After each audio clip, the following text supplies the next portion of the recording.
What's going on, everybody? Thank you for tuning in. We're going to try something a little bit different here. We've been kind of talking for quite a while, but we thought it'd be kind of fun if we did like once a week, just get the crew together, do a little round table, just kind of talk about what's going on. And since we just had a draft and we've had about a week to contemplate it, we figured we'd kind of revisit it, see where we're all at with that.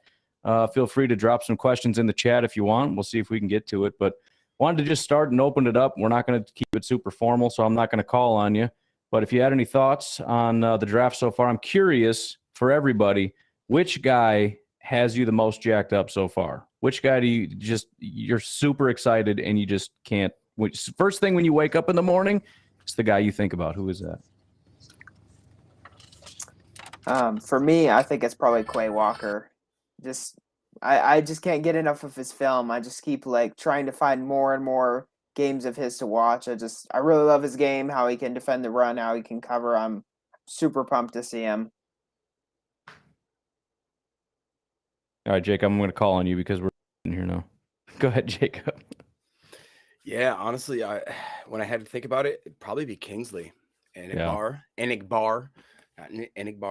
Just everything that I've listened to, everything that I've studied, the fact that we got a guy that's that talented that late. I mean, he has like the pass rush win rate, and I don't know.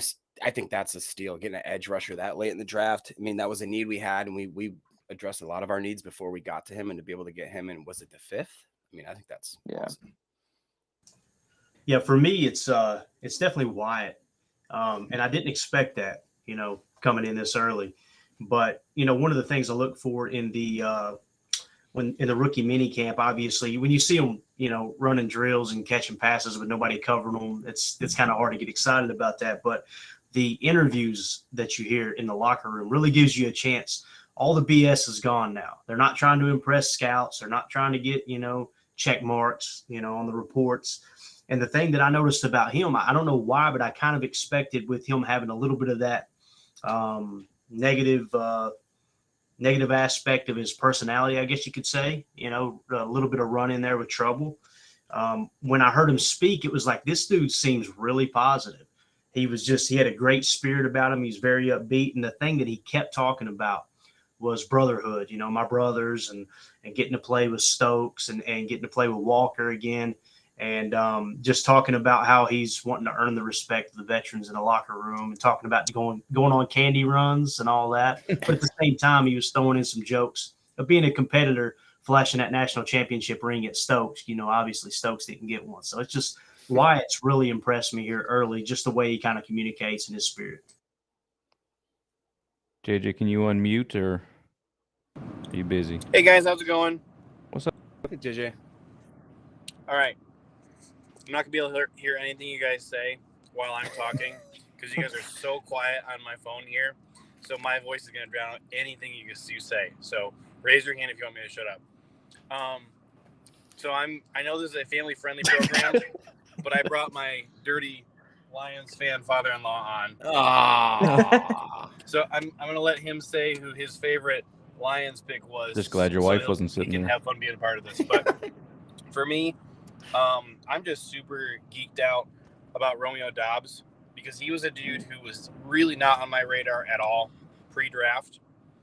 And I've been having a blast going through and watching him and seeing the stuff that I missed. I just think he's like way crazier polished than I gave him any credit for pre-draft. And I feel like he's a dude who seems to me like he might actually make a year one impact, which is not something I'm really sure I can say about the rest of the class. But I just really like where his game is at for year one.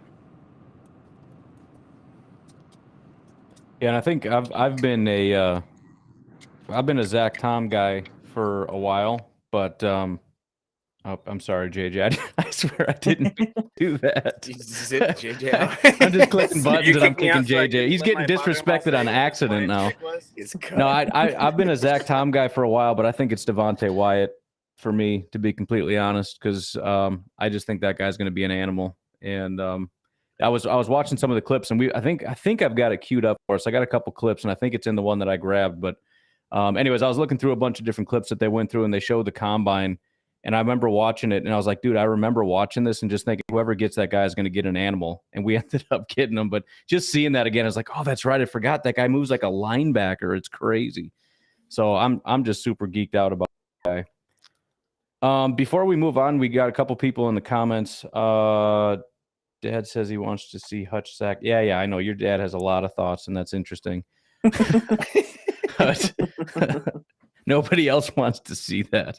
Yeah, the Lions did have a great draft. They did. They did. I'm sad to say the Lions got some studs. We've got Daniel wants to know if we heard any of the coaches make any comments that kind of got us excited about the prospects. I've been kind of thinking about it for a while, and nothing immediately comes to mind. I know they're super geeked out, but if you guys had any thoughts of what you've heard from the coaches about the prospects that got you excited, if you can think of anything. Nothing really springs to mind for me. I mean, just hearing, I know that I've heard some reporters talking about, guys like, Quay Walker intercepting a pass down the sideline, that kind of thing. So that kind of gets me pumped, but I haven't heard anything specifically from the coaches. Yeah, I'll say this. I haven't heard anything as far as the coaches talking about the rookies or bragging on them. But I love the approach that LaFleur takes. If you notice, he never builds up the rookies. It's always like they've got to get in here and learn. They've got to get in here and earn their spot. He's such a good, I don't know how to say it, I guess people person. He just seems like he can really manage personalities well. And it's like they set the tone as soon as the draft class comes in. You're going to have to work your butt off to earn a spot on this roster. And I believe that sends the right message to the veterans. And I think that's why he's kind of won over that locker room and got the results he's gotten. So just to kind of piggyback off what Sam was saying, I really haven't heard him brag on any prospects. Maybe I overlooked it, though. I actually saw a press conference with LaFleur. I don't know if it was today or if it was yesterday. I think it may have been today, where he was asked specifically about Wyatt. And he basically said, I see Wyatt. Basically, he looks like a first-round prospect. And that's, he said the size match with the physical ability. Like, I don't know, Clay, we talked about how if you look up Wyatt running the 100-yard meter or the 100-meter dash, I mean, the dude is just smoking. I mean, and like I said, his belly's going like back to forth, and he's got guys that he's smoking dudes that are physically in shape. And so for him to do that at whatever it was, like 300 plus pounds, I mean, I cannot wait to see that. That's amazing. Yeah, I found the quote here. This is via Matt Schneidman. He says, and this is a quote from Matt LaFleur about Devontae Wyatt. He sure looked good in some of the pass rush things we're doing. I love his intensity and his focus. You can tell he's been coached hard. There's a reason why he's a first-round pick, and you can see it. Yeah. And like you said, Clay, he was all about playing with my brothers. And he said, these are now all my brothers. Like, these are all my family now, which, I loved it. It was amazing. J-Boy saying he was real excited. He saw that Devon had some words for Watson. I don't know if you guys saw that on Instagram. Did you see if that was confirmed or not? I didn't. I'm assuming it was. I didn't see anything back, but I just saw it was okay. But yeah, Devontae is all jacked up about Watson, which is super awesome. And then Brendan with the $4.99 super chat. Thank you very much. He says, y'all are great. Do you think Lowry could be released? Also, who is CB5? Who wants to jump on that? I could take that. So with Lowry, I don't think, and this is something that other people have said, I don't think you release him just for nothing. Because I mean, he was an impactful player last year. He was decent in spots against the run. He had 5 sacks. He was an effective player. I don't think you release him unless it's to sign someone who can contribute more meaningful snaps. Yeah, I mean, he's great as like a as the 4th guy or 5th guy in the defensive line room. I think you'd love to have that depth.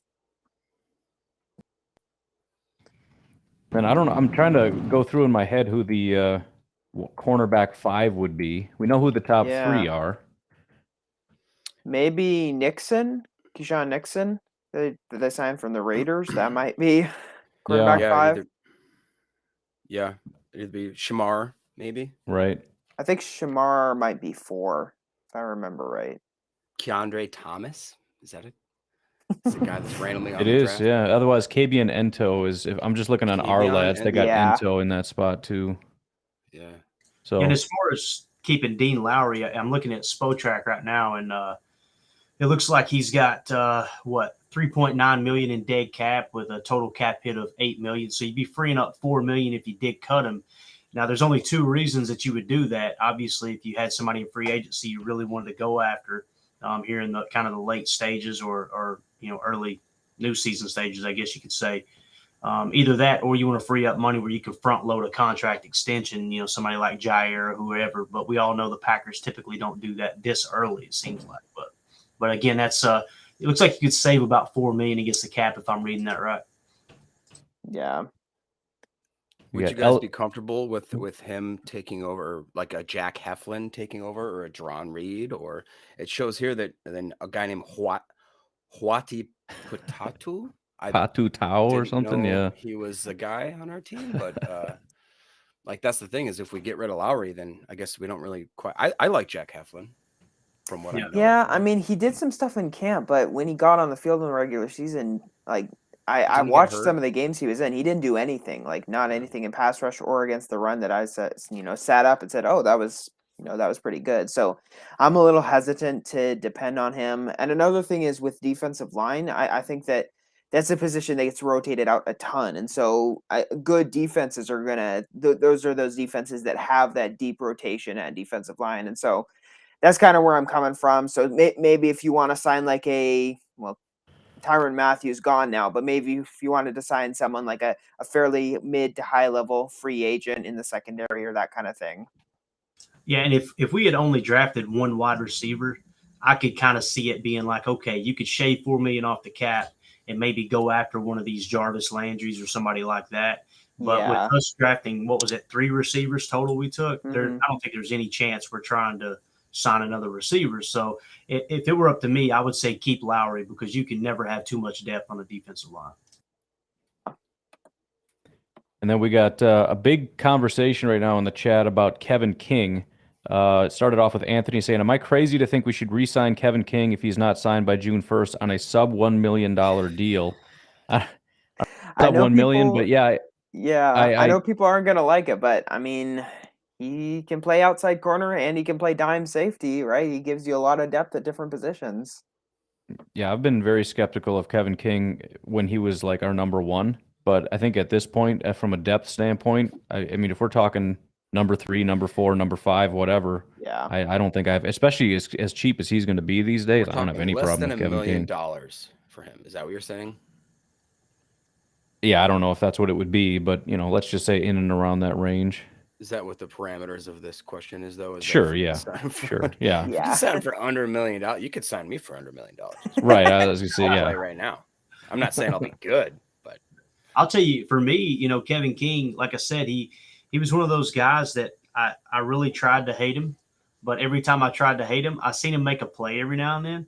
I was at the Seattle game when he caught the interception in the end zone. He was back down the corner. And when we realized it was picked off, everybody went nuts. And I was like, who was it? Who was it? And when I seen Kevin King, I was like, this dude will not allow me to hate him. Like, he does this.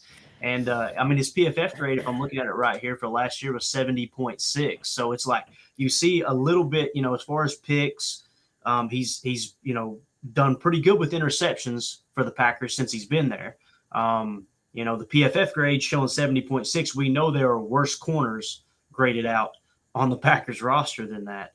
And the fact that he's 6'3", 200 and pretty long, like, I mean. See, I think the problem is that people can remember the games that Kevin King lost. You know what I mean? And it's like, but that's the thing. And it's 2 plays at the end of those games. You know what I'm saying? Like, and for whatever reason, Packer fans have it burned in their brain. They're like, I hate him. And for a while, they loved Kevin King. I remember Ryan having to be like, no, don't, because it's not that great. And I was on both sides of it. I mean, in the beginning, I loved Kevin King, and I was like, guys, he's not as good as you guys are hyping him up. And then by the end of it, I was on the other side, like, guys, all right, I get that you don't like him, but calm down. He's doing decent. Packer fans like their extremes, man. They're on one side or the other. And you're right, it is like one play. Tunyon had that one touchdown catch for like 60 yards, and he was a superhero for like 2 years. And I'm not trying to dog Tunyon, but it was just one example where it's like it just takes one play and everybody's either in or out. Amari Rodgers fumbling the ball the one time. Everybody hates him. Savage had one bad game. Everybody said he had the worst season in history. It's like DeVora dropping the pass. And right. I mean, people freak out one game. It's crazy. Here's the play that stands out to me is obviously the Tampa Bay game from 2 years ago, right?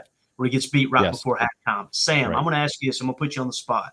Was that on Kevin King? What do you think the play call was there? Do you remember? Because to me, it seemed like it was almost like he was on an island. And I'm going right before halftime. Why do you have this guy on an island over there? Yes, I feel like he didn't make the right read on the play. But at the same time, like what was that about? Yeah, let me look up the clip because I can't remember the exact coverage. I think it's when he dumped him and then expected safety help, and there was nothing. Like it was just literally he let him go and covered the flat, and then he just dude, there wasn't a Packer. There wasn't a Packer within Brown County. No. It was unbelievable. Yeah, so let me look at the clip here because I think that Matt LaFleur even commented on it after the game. He said it wasn't his thing. Yeah. Basically. So, it looks like what they're doing, they're basically dropping into a single high safety look, which is a little more aggressive, like in your face, like shallow, like route type coverage. So I'm guessing what they were expecting, what Mike Pettin was expecting was they were going to try to get a little more yardage, try to get a field goal before halftime, and he wanted to play aggressive to stop that. But it didn't work, and Kevin King got burned. Yeah, it looks like Scotty Miller just got behind him and outran him. I mean, it was just it was a combination. It wasn't a good play by King by any means, but it was also not an ideal coverage for the situation. That's how I read it too. So it was like, and everybody, like Ryan said, immediately jumps on King like you are the worst football player in the history of the league. So yeah, and I think that his big issue is consistency, right? Like there are games where he can perform really well, and then other times he gives up massive plays and gets clipped all on Twitter and everyone's making fun of him. So it's a very up and down player. And I think that, for a cornerback 4 or 5, I think you're fine with that. I think he's a good depth player. I don't want him starting if possible, but I think as depth, he could be a good add. So slightly different question, but a fun one. List says, which rookie are you looking forward to hearing about at camp and OTAs? I think. Well, I mean, as far as camp and OTAs, I think every time I heard Christian Watson talk to, like, this dude is extremely intelligent, like so well spoken. You can tell he studies the game. I kind of liked, I don't know if you guys caught it, where Aaron reached out to him and what he said to him. If I understood correctly, and it might have been taken a little bit out of context, he was basically saying, when I get in the building, it's time to work. Like he's already kind of laying the foundation for that relationship there. I'm eager to see what Christian Watson does with the opportunity for sure.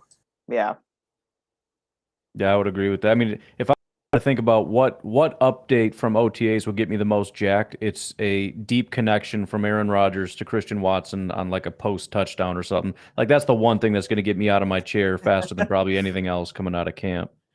Yeah. All right. We got a lot more comments than I was expecting. Justin wanted us to boot JJ. I wish he was here, man. I wish I could help you with that. I'll try to get him back. He said his phone isn't really working on him. Why don't we do this real quick? I wanted to kind of run through this. I've got a couple clips queued up, and I want to try to get through them if we can. We're going to go player by player, and just if you guys got any thoughts, cool. If not, then we're at least going to watch these because this is going to be kind of fun. So here's our first pick. I'm loving it so far. It's everything I planned on it for it to be and everything like that. Still getting used to it a little bit, trying to learn my way around, but overall, I love it, to be honest. What's this week been like for you, just after getting drafted? Is it a little bit overwhelming? No, not quite yet. Just trying to get the hang of everything, pretty much like I said last question. Just trying to get used to everything. You know what I'm saying, meeting new guys and stuff like that, but it pretty much already feel like home already. So let's talk about him for 1 second. I know we kind of talked about it, but again, we've had a week to think about it. How much do you think this guy's going to make an impact? Because I'll say for myself, I've been trying to be as measured as possible. I've been trying to like tell myself like, all right, he's a rookie. He's not going to do much, but we've been getting these little notes out of camp about he's getting picks and he's getting his hand on the ball and he's everywhere and he can fly, and you watch the highlights and it's like, I know I shouldn't do this, but I think he's going to be real good as a rookie. Like, I think this dude is going to be solid. Yeah, I'm with you. The person that comes to mind when I heard him talking and kind of the early presence, I guess you could say, was Nick Collins. And I know it's two different positions, but Nick Collins had that same demeanor. It was like, when he spoke, to me, Quay seems kind of soft-spoken, but you can tell he's extremely confident. And that's how Nick Collins had. Coming out of Bethune-Cookman, it was like, why does this guy have so much swag? And then we watched him play the Bears that year. It was like the first few weeks we were in Lambeau, and I was like, this dude might be the fastest player on the field. And Quay kind of seems like he's carrying that. I don't know. Maybe I'm getting my hopes up too, but it just feels like something's different about him. Yeah, I mean, I'm kind of the same way, Ryan. I am, my hype levels are just increasing every day. I mean, I try to, rein myself in because, we've seen linebackers like Patrick Queen, like Kenneth Murray struggle their first year. So there's always the possibility that that's what happens with Quay. But I think that if there is a linebacker who's going to translate to the NFL, like almost immediately, I think it's going to be him because he's coming from a high profile program. He played a bunch of top competition and did it at a high level, right? The best defense in the nation, one of the best defenses like in the past few years in college football. And then he's coming from a similar system, kind of that 2-high system with light boxes. And so he knows some of the techniques. There will be less of an adjustment period. One thing that really stuck out to me was his processing ability from the linebacker position while I was watching him. And so I think that can help him adjust a little bit faster. So I'm really excited to see him. Yeah, real quick. One thing I noticed is that if you extend that interview a little bit, somebody asked him, "Are you willing to play special teams as a first-round draft pick?" And he's like, "Yeah." Like, no question. And he almost like smiled at it. He's like, that's how I made my way onto Georgia. You know what I mean? Like, and that the willingness for him, not even the hesitation, not even like a, no smirk, no nothing. He was like, yeah, like I'm going to do whatever I got to do to make the team. That got me excited. Like Sam said, watching his interviews, every single time I've watched another interview today, which Sam, I think I shared like 3 or 4 of your stuff just because like, I go to you first, I go to Clayton, and then I watch it, and I was so excited. All I could do was just share it. And I was like, yeah, it's our team now. Like, yeah. It's just jacked. All right, let's move on to our second guy here. Needs no introduction. Let's do this. You going on the field, you trying to set the standard for the next man coming up. When they see it, they follow along with you. My name is Devontae Wyatt. I play defensive tackle at the University of Georgia. I'm goofy, man. Everybody know me. I walk around with a big smile on my face. I try to bring great energy around everybody. As a D tackle, I can do a lot. I like hitting. Like, that's just me.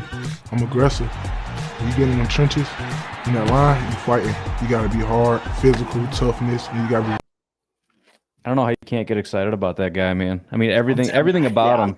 I mean, that just embodies what I love about this whole class. Like, they're just good dudes. They like having fun, but this is also a seriously talented class at the same time. And yeah, I got goosebumps, man. I already said this guy, and Clayton said the same thing, probably more than anybody gets us excited, but I think he's going to have a massive impact. I was talking before about redshirt year, and maybe they're going to kind of ease him in, and maybe they will for a little bit, but I kind of think that talent's going to break out too quick. I mean, I don't think it'll be week 16, 17. I think we're talking weeks 2, 3, 4 that he starts to really break into that number 2 spot. Absolutely. Yeah, I mean, the defensive line's shaping up to be a strength. It really is. I mean, when you talk about having – I mean, we're forgetting about Jerron Reed too, and that dude has road habits. That dude, I don't know, man. I just kind of feel like he's got something to prove. Jerron does, but I mean, when you talk about Dean Lowry, who knows the system, you got Jerron Reed, who's got as much upside as anyone, at least going into the draft the year he was drafted. And then you throw in, Wyatt playing with old teammates, and then Kenny Clark's just steady Eddie right there in the middle. That defensive line's gonna be fun, dude. Yeah. Yeah. It's gonna be good, and it's gonna be deep, which you always love to see. Absolutely, yeah. And I think what you were saying too, Ryan. I don't know if I'm getting my hopes up or what, but this draft class just feels different. Last year's draft class did not feel like this. The year before, obviously, with the route we took, did not feel like this. This just feels like this might be a home run class. All right, let's get number 3 up and ready to roll, guys. People excited. There's one picture. I mean, it's been hectic ever since the draft. I can already feel how strong and active Green Bay's fan base is, which is amazing.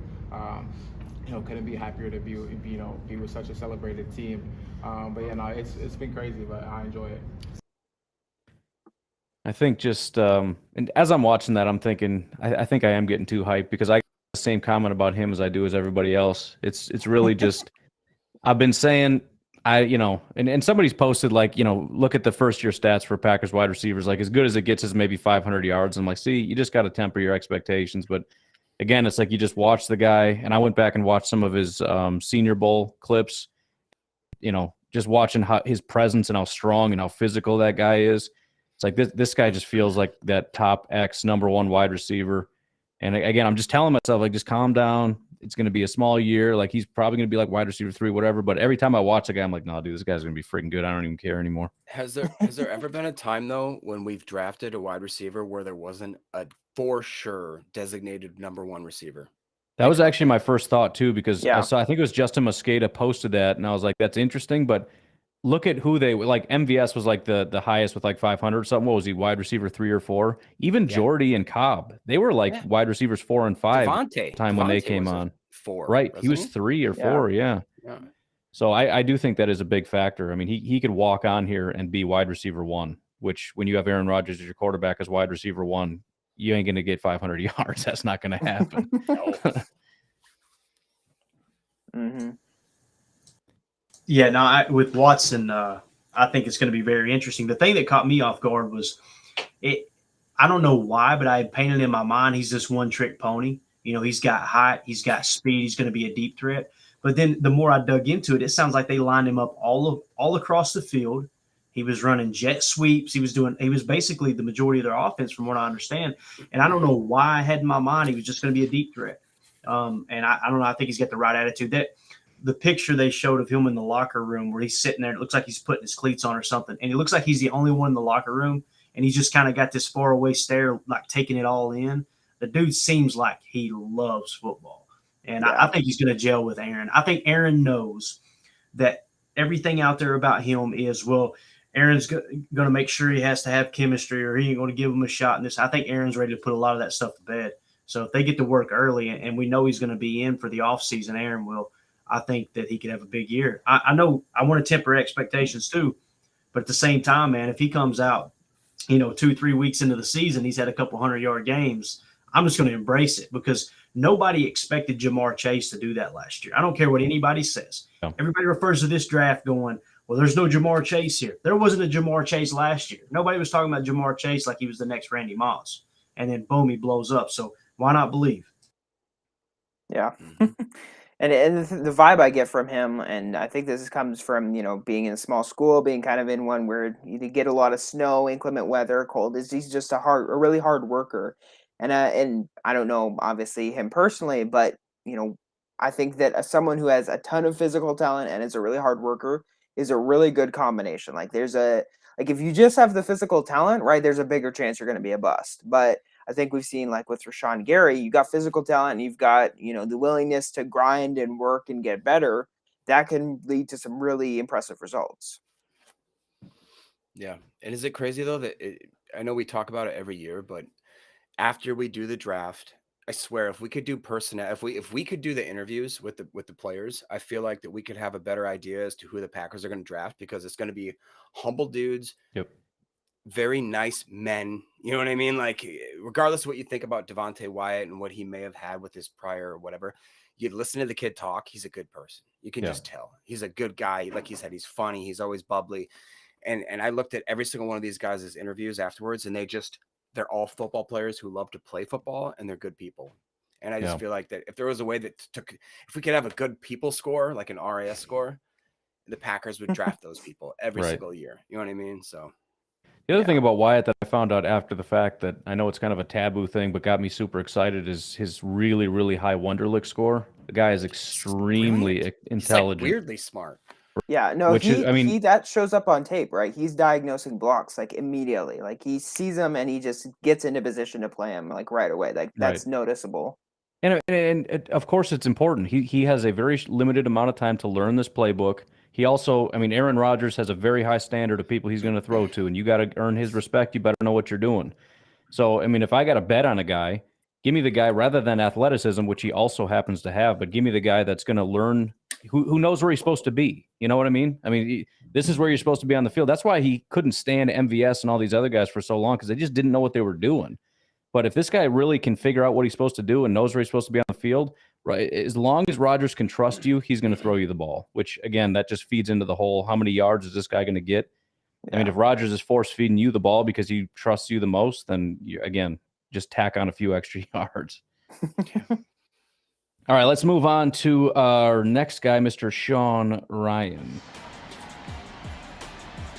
I'm excited to start working out with the team. I'm now officially a pro. See what best fits me and what best fits the team. So I've played, outside zone, inside zone. I'm a very versatile player. My explosiveness and my athleticism. I've never actually seen snow fall. I've been in snow quite a bit. I've been in cold climate a lot. I'm ready to go play in the cold. Nothing new. It's football. It gets played in the cold, and whoever plays the hardest for the longest is going to come out on top. I'm ready for whatever schemes we're going to be running at Green Bay. When I get there, I'm excited to get to work, but I'm excited to be a Packer, and I'm excited to go win games and become a cheesehead. I think if the question was which guy has your hype increased the most for, it's probably that guy right there. Because when we first drafted him, it was kind of like, I get it, like it's cool and all that, but it doesn't really fit what I like or what I wanted for the Packers. But at this point in time, he has passed Zach Tom in my mind in terms of the guy that I really think is going to start. I think he's going to play. I think because as soon as I got the picture in my head that this guy could be Josh Sitton, it was like, all right, it's game over, because I love that guy so much. He's one of my favorite all-time Packers. And when I just saw it, not just his body type, but also just the hair and the personality, it's like the full package, as stupid as that is. I don't know, man. I'm fired up for him. I think he's just going to be a bully on that offensive line, which is what the Packers really, really want. Yeah, I'm completely on board with that, man. And I think we probably would all agree. It seems like Elton Jenkins is going to play right tackle most likely, right? I mean, if we put Elton Jenkins, yes, there is way too much football talk going on. That's Blaine, by the way. Blaine. Give you the link, dude. All right, so I don't want to hear it. But I mean, does everybody agree here? Elton Jenkins is probably going to play right tackle, and I think so. Yeah. Sean Ryan will slide right in the left guard if he's healthy. Yeah, right. And that's the thing. Let's assume, and I hate to do this, but let's assume Bach, when healthy. Yeah, let's assume Bach isn't going to be ready for week 1. And let's assume that Elton isn't going to be ready for week 1. What's your starting offensive line? I mean, that's tough. I think you got left tackle Josh Nijman, right? Yeah, I would agree. Probably want to put Runyon. I don't know, Sean Ryan at right tackle maybe.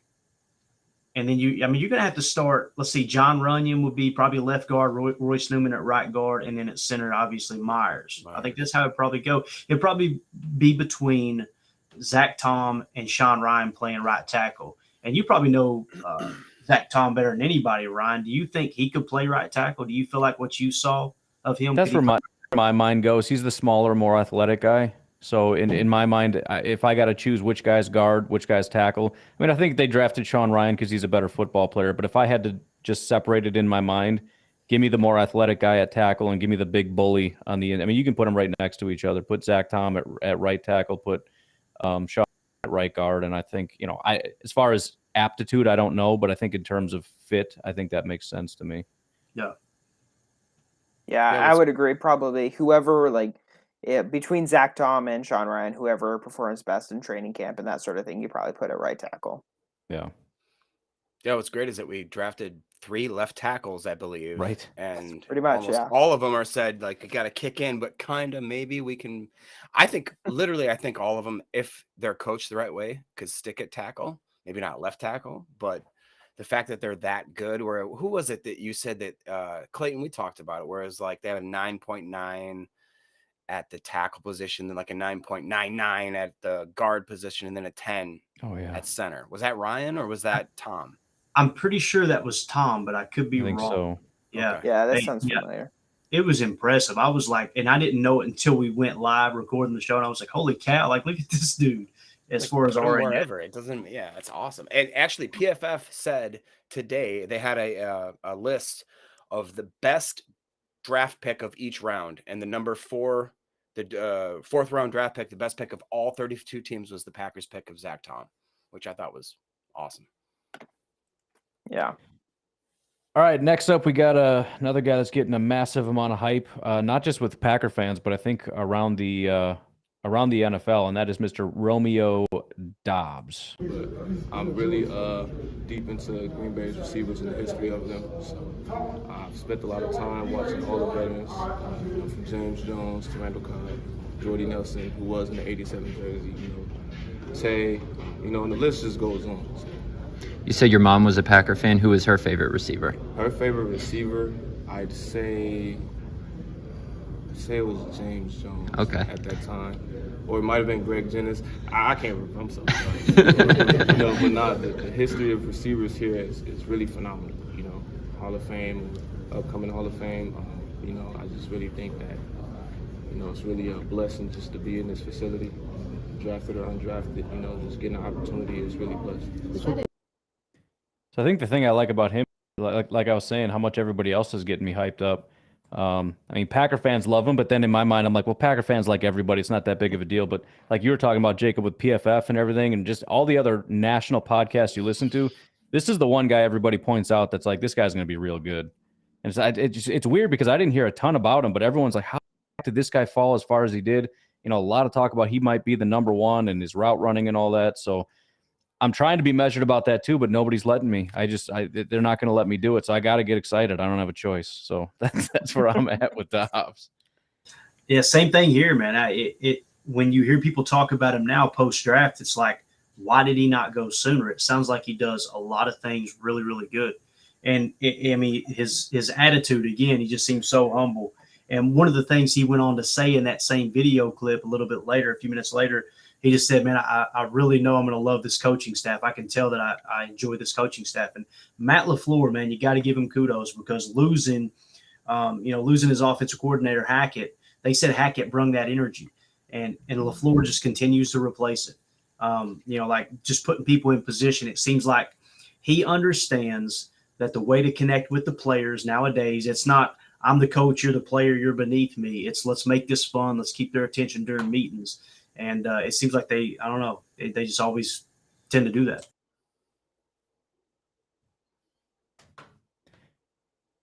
Is that it? No other thoughts? Oh yeah, I was just gonna say I'm looking forward to seeing Dobbs too. He really has some nice, suddenness, some twitch as a route runner underneath.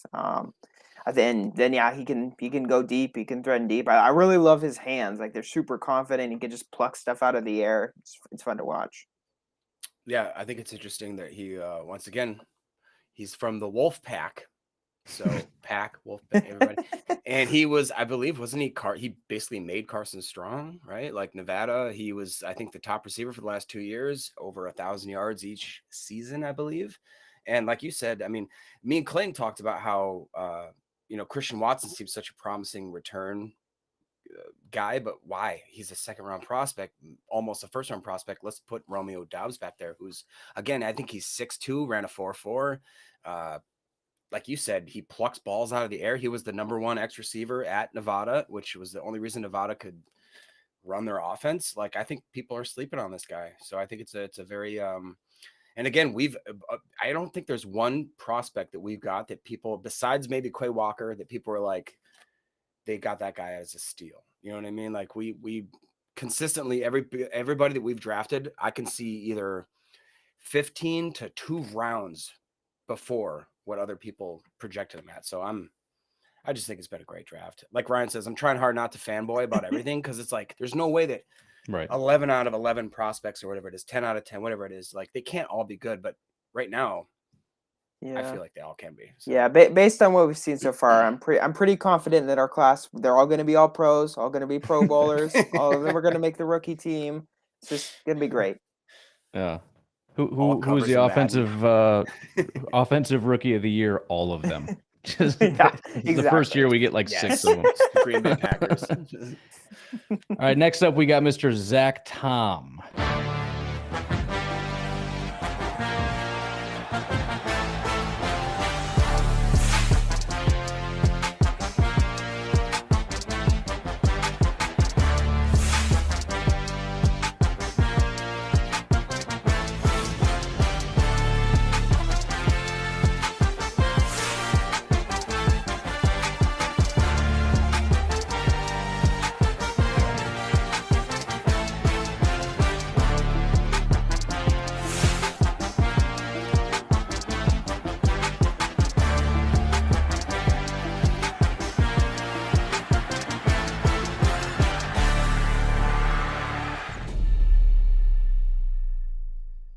Yeah, so he's kind of the opposite, in my opinion, of Sean Ryan. He's not the big physical bully type, but man, I love his movement, man. I like how quick he is. I like how fast he is.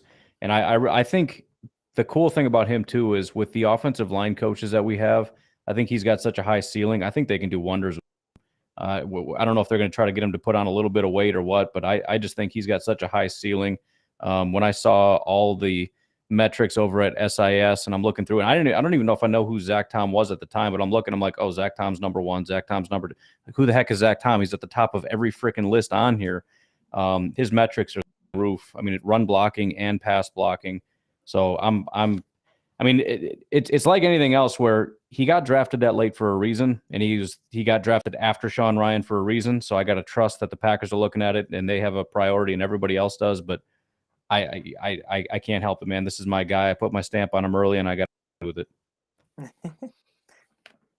Yeah, I'm looking forward to watching him. He looks like a fun player. I for some reason I have trouble getting motivated watching offensive line. I know I'm glad Coach isn't here because I know he'd get mad.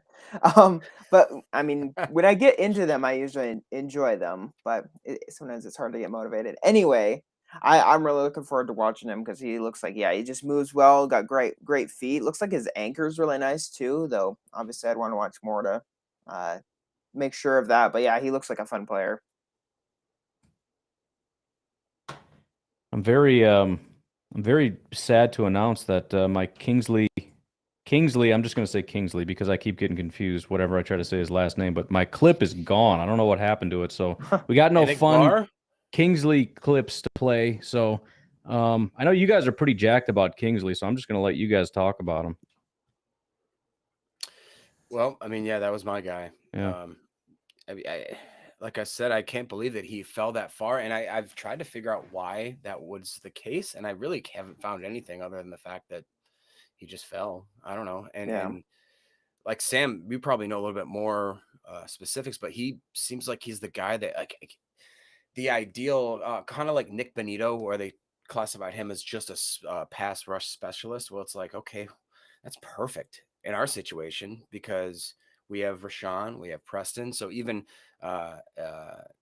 if Kingsley can only be like a third and long guy, or maybe like a situational type pass rusher, like great, awesome, cool. Got him in the 5th round. You're telling me that I thought he was a 3rd. Some people had him as a 2nd round pick, possibly. So, and again, I think it was maybe PFF, might have been the Draft Network podcast, saying that was the biggest fall that they've seen in the draft, which cool, I'll take him.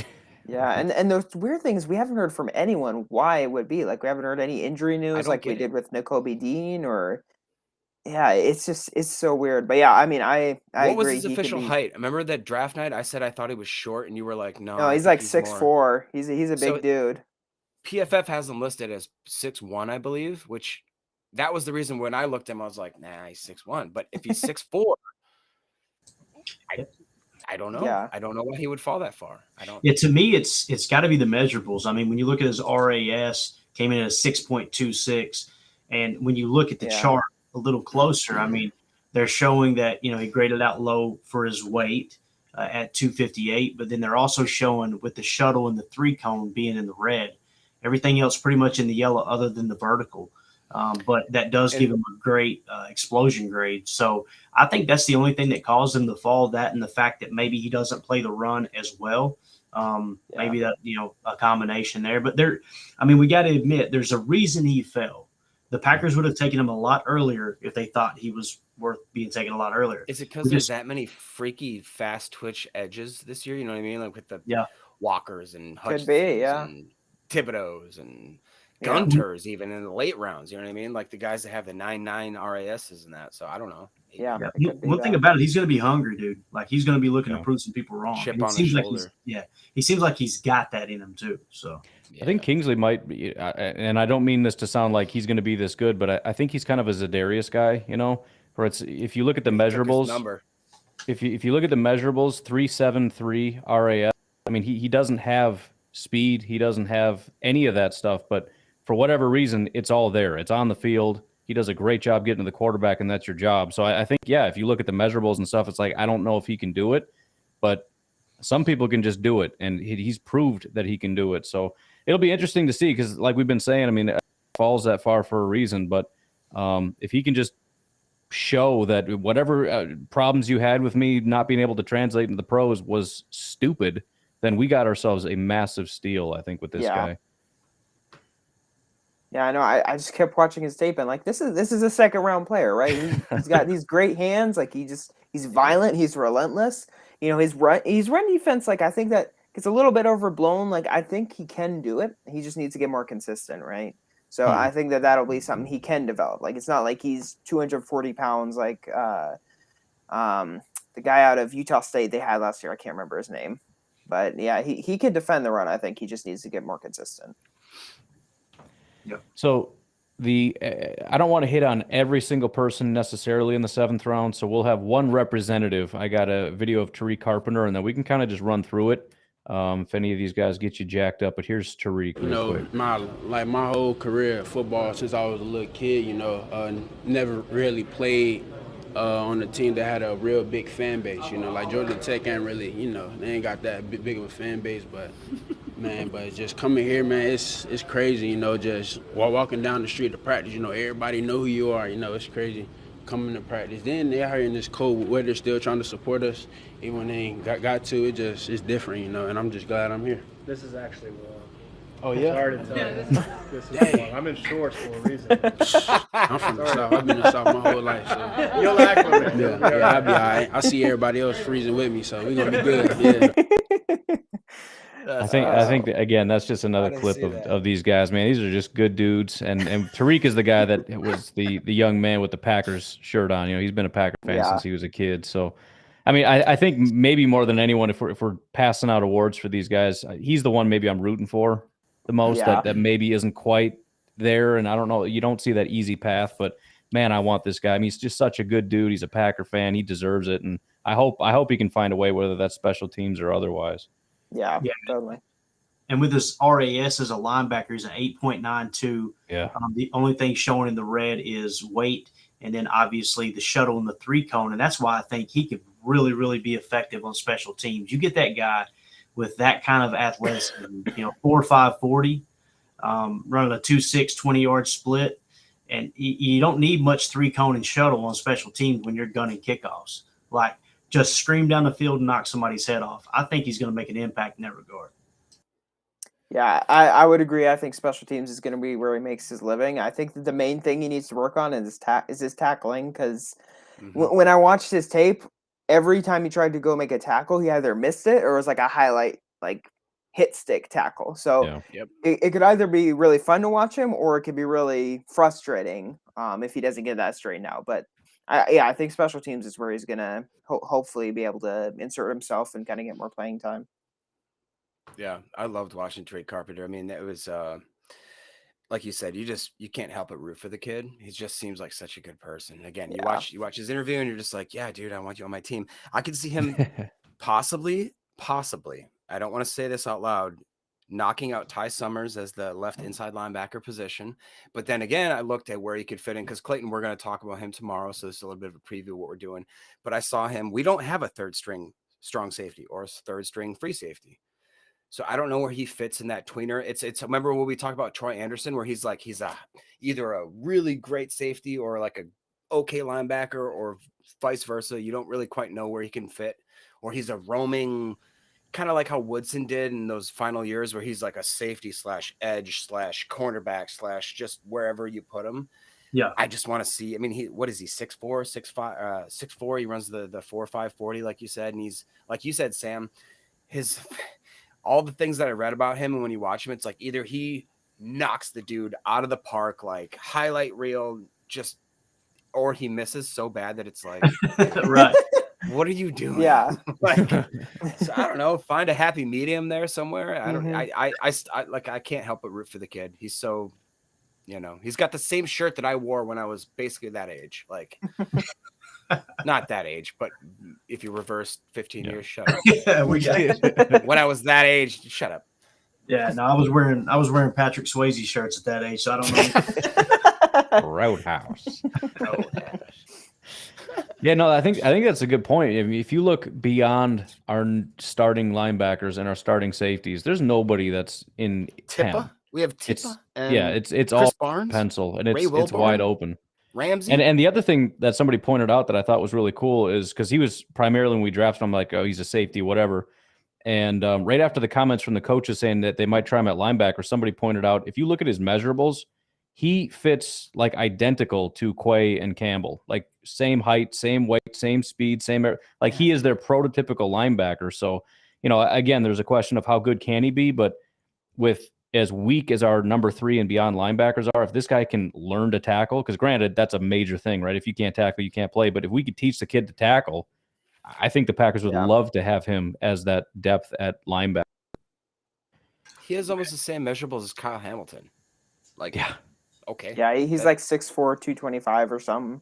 But he runs a faster 40 than Kyle Hamilton. Well, so do I. My grandma. He's been dead since 2006. So, Hamilton, man, that was such a fascinating turn of events there. Like, I'm sorry, but did the Baltimore Ravens not have the best draft? Yeah, dude. Every pick, I was like, oh my God. They got Linderbaum, Hamilton, I believe, both Kohler and Isaiah Likely, I think. I think you're right. They got 2 tight ends. And then they got Ajabo. And I think like 2 other people would make your jaw drop. Like, okay, there you go. Yeah. Yeah, it's another one of those drafts where you look at it as a fan and you're like, all right, they're probably not all going to be that great, but you can't not be excited about that draft. That's a wicked, awesome draft. Any thoughts on Mr. Jonathan Ford? I know Sam posted that big awesome man. clip. Sam, how big is he though? Because PFF lists him at 6'1", but if you look anywhere else, he's like they posted 6'5". a picture of him and he's like a head taller than Devontae White. He's like 6'3". Okay. Like he's So like he has to be 6'7", 340. everywhere else has him listed as 6'5". PFF has him listed at 6'1", and that's where I like Clayton again. We talked about this the other where we couldn't find the height of the that seems like so like how do you not know someone's I don't height? think PFF updates because every time I go back, like they have their initial thing of what they think they are, their height and weight, and then when we all learn it, they're like, "Nah, I'm not. That's too much work. I'm not updating this whole site." Yeah, like they know their favorite ice cream, but they can't get their height and weight right. It's like okay. Right. All right. Yeah, anyways, 6'5". Got to be massive. The big thing that stuck out with Ford was just listening to Ryan's pod the other day. He's a good tackler, right, Ryan? Yeah. The big selling point there, and just a big body in the middle. I don't know. Maybe he'll make the team, maybe he won't. But I mean, when you look at the defensive line, I mean, they are stacked. But outside of Kenny, who's the next nose tackle? TJ. That's it. Yeah. So I guess you're creating a little bit of competition there. And what is TJ to everybody? A huge mountain of a man who just kind of underwhelmed last year. At least that's the way I've seen it. But it's hard too when you're drafted as a defensive tackle that size and your main focus is stop the run. It's kind of hard to shine in other things, and you know this more than anybody, Sam. It's hard to draw up a defense where a defensive tackle is going to flash in a 34. I mean, a nose tackle is just going to kind of get in the way, hold his gap, drag 2 offensive linemen into the gap, and do the ugly work. Yeah, and I actually just looked up John Ford's height, and it is actually 6'5". I don't know where the 6'1" came from, but that's still PFF giant. Yeah. But yeah, I think that I'm actually really interested to see what he can do because at Miami, I was watching his tape and they used their defensive line. Basically, they were slanting all over the place. They were blitzing a ton, just going all over the place. And so he didn't really have a chance to kind of do what nose tackles normally do, which is just hold up a block and kind of shed based on where the running back is, right? So I'm really interested to see, how does he adapt? Can he shine a little bit more in that sort of system? Because he's definitely got that size. He's got a pretty nice first step. When I watched him, that was something that stuck out. And so, yeah, I mean, a 7th round makes sense for him. Just see what he can do. See if he can add a little value at that nose tackle position. What do we think about Mr. Rashid Walker? Any thoughts on him? I know we don't have our offensive line guy here, but besides that one clip. Everything I've seen on everything I've seen on tape, he's dirty, man. He's dirty. All right. We got any more that we want to unload? What did we here, say, Clayton? I said I'm trying to figure out a way to talk about what he did, and Clayton said you can't. We'll just move on. I said let's just say he finishes. Hey, Oh, but man. here's another guy where literally, if you listen to a few different scouts, if you read a few different GMs, even apparently said that this guy has all the ability in the world to be a even maybe a tackle, definitely a tackle in college, maybe slip into right tackle, but definitely a guard. He just lacks the fine-tuned things. He's not technical enough, and he took a step forward and then he took a step back. So we can't really decide where he is. We can definitely figure out that he's got the aggressiveness and he's got the ability to finish. He's got the mindset. I think that's true. And he seems like, again, a great dude. You watch his interview, he just seems like a bubbly, fun locker room guy. You know what I mean? Like, just don't do what you did to that dude, and I'm cool, with me, man. Just treat me with respect. I would hate to see what happens if he tries that with Rashawn or something. Oh, Imagine the man. guy that he did that to gets drafted by the Packers, and then they have to like hang out. Okay. Well, I don't think that guy's playing. I don't think he played another snap of football after that. He went straight to He deleted therapy, all and we his haven't seen him profiles since. after retired. that. Yeah. Yeah, Full Devontae Davis. that man's Yeah, career exactly. forever. Retired at halftime. But again, it's another guy that I don't know what he's gonna do, but how do you not love that guy, man? You know what I mean? I feel like he it's makes just the if team, nothing though, else, again. he's a fun dude to have in the locker room. Yeah. Don't you think he makes the team, right? Because they have him as basically the third string right tackle behind Michael Manette and George Moore. I'm sorry, I don't know who you guys are. Like, I don't. Yeah. I think there's a I good think he makes the team. I'd say there's We a real got- good chance. They love their developmental guys. You know what I mean? Yeah. And this is a guy that I mean, it takes a year, 2, 3 years. But I mean, look at Yash. You know, he's a guy that they just hung on to, and then all of a sudden, out of nowhere, dude's playing left tackle. Like, And he was good. right? And he was good. I mean, people like right now, that's what I don't get is the kid. They're like, well, what if we have to have Yash? And I was like, what if we had him for multiple games and he was great? I mean, Right. all things considered, I could not ask more of him, to be honest. I mean, Yeah, I mean, again, you got another year in the system. Aaron obviously loves him, which Aaron loved Billy Turner, and I know I did. And I think Coach Hahn's the only person that liked Billy Turner, to the best of my knowledge. But I trust Coach Hahn over my own opinion. That's for sure. Every time I looked up, I'm going, okay, I'm waiting. This week is the week that I'm going to understand why they gave Billy Turner all that money, and it just never came. I don't know, but Aaron spoke highly of him. So I don't know. Yash is a fun one to follow, man. He really is. He just seems like I don't see him as great, but I just see him as someone that's he's not going to show up on the highlight reel doing stupid stuff. You know, he just seems like he's solid, steady, someone who earned it. And Elevated is very tired of us talking about everybody else and wants our thoughts on Samori Toure here. And again, Jacob, you've been talking about the PFF podcast. I listened to that same one. That was another guy they talked about. They're like, I don't know that he's not better than Dobbs. Like, I'm not positive that he isn't. It's kind of their perspective. I mean, it's crazy that we have 4 guys, and granted, maybe none of these guys make it, but they all have that sort of upside where maybe not Ford, I don't know, but at least the other guys where if they can hit, if they can just get those couple of kinks out, these are starting NFL football players. And Toure might be at the top of that list of, like, I think he's legitimately not only going to make the team, but play and be quite good at football. Yep, exactly like you just said. So the only person that I had questions about was Ford, and that's when I thought he was 6'1". So now that he's 6'5" and 333, whatever, and then Toure, he basically, like you said, I've listened to multiple podcasts, multiple different coverages, where he was a number 1 receiver, possession receiver for Nebraska, has solid skills, return skills. He's 6'3", he has a 4.4, like that. People that were talking about him, I have again, this is what me and Clayton we're going to talk about tomorrow, but he was projected 5th round, maybe 6th round. Some guys had him even earlier than that.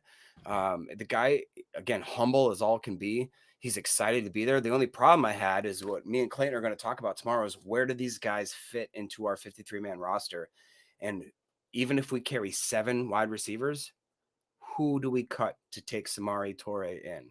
And that's where my head starts kind of, you can't cut Amari, even if guys are talking about it. You just can't. He's a 2nd-year, 3rd-round receiver. Lazard's staying. Even guys like Winfrey. I want to see Winfrey. I feel like he's deserved a chance, but I don't know. I can't see that. Yeah, Christian, fading Allen, in. Randall, Sammy, Amari, Romeo. That's 6 right there. So you'd And have then to. you have to put in either Malik's You a got good Winfrey, you got blocker, or Malik Taylor, you got a couple other guys that might have a Danny shot. But Davis is on the practice squad right now. Like, there's guys that like. I mean, I'm serious. Like, if we kept 8, I'd still have a problem cutting them. And everybody's saying, well, we don't have wide receivers. Yeah, we do. We just don't know who is proven. Yeah. We have a bunch of wide receivers. We just don't know who's. we're almost done, but I got to put you in timeout just for a few seconds. I got to put you in time. We almost made it through a whole show. So close, so close. So close. All right, I got to bring him back in because we're wrapping. Oh, I'm drinking. Oh, that's inappropriate. Get out of here. So with It's water. Caught let me him. ask you- We caught him. It's Let me ask water. you guys this. Samori, what's his return game like? Does anybody know? Who's going to be the return? That's what I want to know. Who's going to return kicks? I think it's Dubs. Yeah, I think it's Subs or Dobbs? Dobbs, whatever. Yeah, has anybody figured that out yet? We can't even figure out what the guys' names are. I think it is Dobbs. I think he pronounced Announcers it in say the video. different thing. I thought I could have sworn I seen a video on Twitter of Kingsley saying his name was a Nagbar the other No, night. he's said that, and he's also said it in bar. I've seen them both say it twice. So I don't. It is funny when players will just be like, I don't know, I say it, but like, All right, hey. you need to clear this up for us. You can't be saying it 2 different ways. My last name is pronounced Boos, but it's so hard to tell people. I just say it's Bus. I don't care. So that I can see that. It's just like you get sick and tired of correcting people every single time. Who was that? Like, whatever. There was a quarterback. There was a real prominent quarterback that, like, after 5-6 years of being a backup, he came out and was like, "Actually, you guys have been saying my name wrong this whole time, but was his name I don't really feel like Fuchs? correcting." No, I think it was when he went to the Browns. I can't think of what his name is, but anyways, yeah, he said, and it was something super crazy. Or Tyrod Taylor or I think so. Yeah, Yeah, he said it was Tyrod. I think is what it was, and it was like, you've got to be kidding me, dude. It's been like 8 years, you Rod Taylor, and you're gonna tell me that now? Yeah, it was like the Tunyon thing. Right. Yeah, out of nowhere, like, oh, by the way, and especially when it's something like, no, it's definitely Tanyan. You're an idiot. It's not a you, dude. Like, I don't care what your mom told you. Your mom lied to you. I'm sorry. Maybe you're adopted. I don't know how that works, but I mean, the best one of all time though is that draft call, Brett Favor. Yeah, that dude, Brett Favor. All right, boys. Well, that was a good time. I appreciate it. And like I said, I'm hoping we can do this maybe once a week on the weekends. We'll just come up with a little topic and do a little round table. We'll have different people at different times. But I had fun, and I appreciate you guys jumping on with me. Yeah, absolutely. Thank you for your time, man. Yeah, it's fun. All right. Let's get out of here.